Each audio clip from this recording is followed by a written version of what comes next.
Living with excessive negative thoughts can be really tiring and sometimes even exhausting. So there's a lot of good reasons for us to do something about it because we can all get better, and most of us can even get rid of the issue with our own help and a little bit of guidance. My name is Berg, and I'm here to deliver you the executive summaries that I would have delivered to the suits in my old job. So this is part 2 in a video that deals with different psychological paradigms from which we can view negative thinking. And in this video, we'll deal with behavioral psychology, cognitive psychology, and also look at the issue of negative thinking stemming from traumas or foundational beliefs. So I just want to remind you guys to like, comment, and subscribe if you appreciate this content. And yes, I just want to let you know that I appreciate you. So let's get into the video. The next lens is, of course, the behavioral psychology lens, and where we can look at the cause of negative thoughts as just a bad habit, like biting our nails.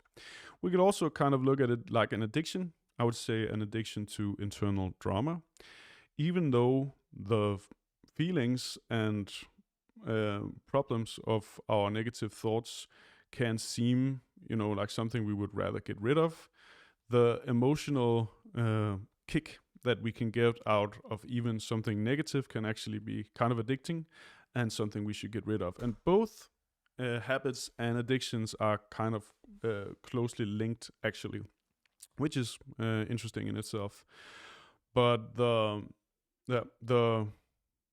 advantages of looking at negative thoughts through this system is that it lessens the emotional salience of the negative thoughts. This is just a bad habit. It's kind of like me biting my nails. And it makes it something that you can relate to from earlier experiences, because I guess we all have tried having a bad habit or an addiction that we need to get rid of. The disadvantages is that it's actually quite a different thing to change a mental habit than it is to change a physical habit.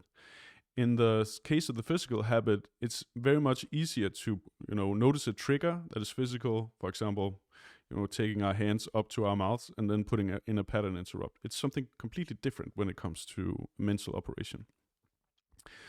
And by the way, this also relates to this issue of the metaphors again, doesn't it? So the conclusion of this lens would sort of be that I have indulged in a negative habit or way of acting, and now I must unlearn the pattern, and I must quit the addiction. The next paradigm that we could look at negative thoughts through is, of course, the cognitive paradigm.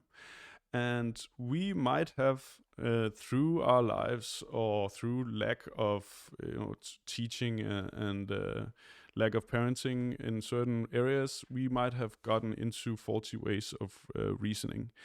And sometimes our minds play tricks on us, and that means that we perhaps need to take a little time to run through the operations that we are doing and make sure that they are actually realistic or helping us or rational, so on and so forth.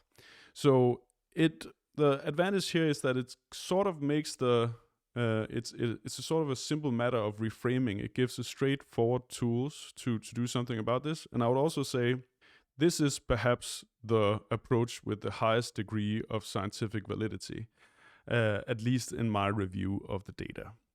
So the weaknesses is that it can be a little time intensive, and you need to have some dedication, and it can also be kind of wordy.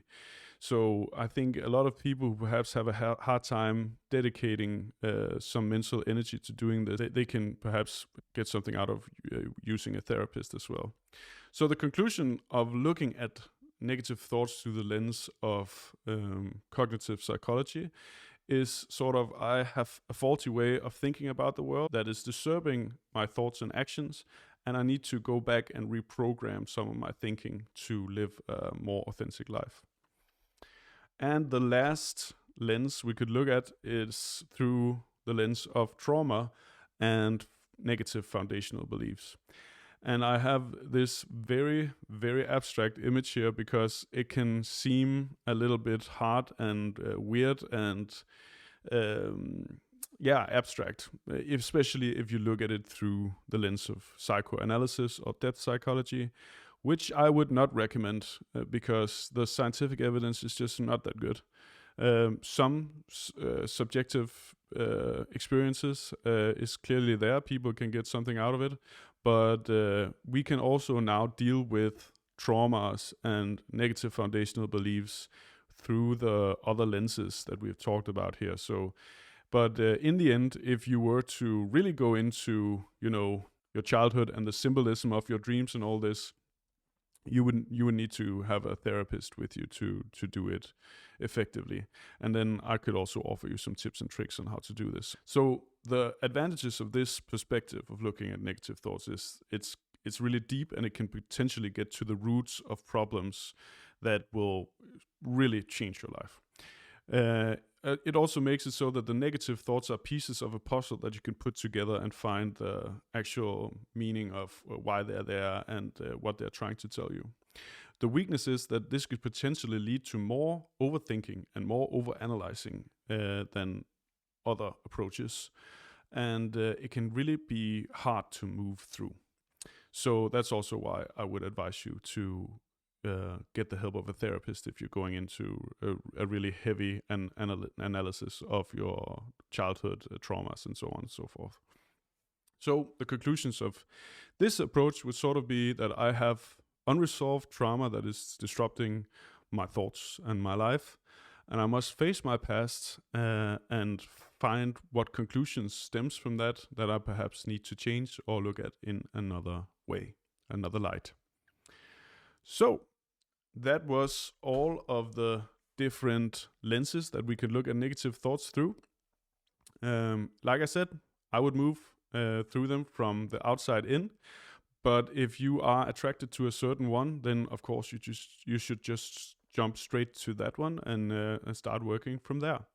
I will make a video for each of them, and I realize that if I am to do this, it could end up being my whole YouTube career. But if I were to do this deeply, I mean, I could spend all my time on negative thinking and different psychological schools. But that's not what I'm here to do. I'm reviewing the evidence that I can find, and I'm trying to give you all the tools and pointers so you can deal with it yourself. So I can recommend you books, tools, and other content creators who I think have a sound approach that is that is fitting with this scientific evidence. But yeah, that's my approach, and hopefully that will give you a good introduction into working with this, and you can go yourself from there. My name is Berg. Again, I hope you will like, subscribe, comment, because I really need your support if I'm to keep this project going. Thank you so much for being here, though. Much love, and I'll see you guys in the next video.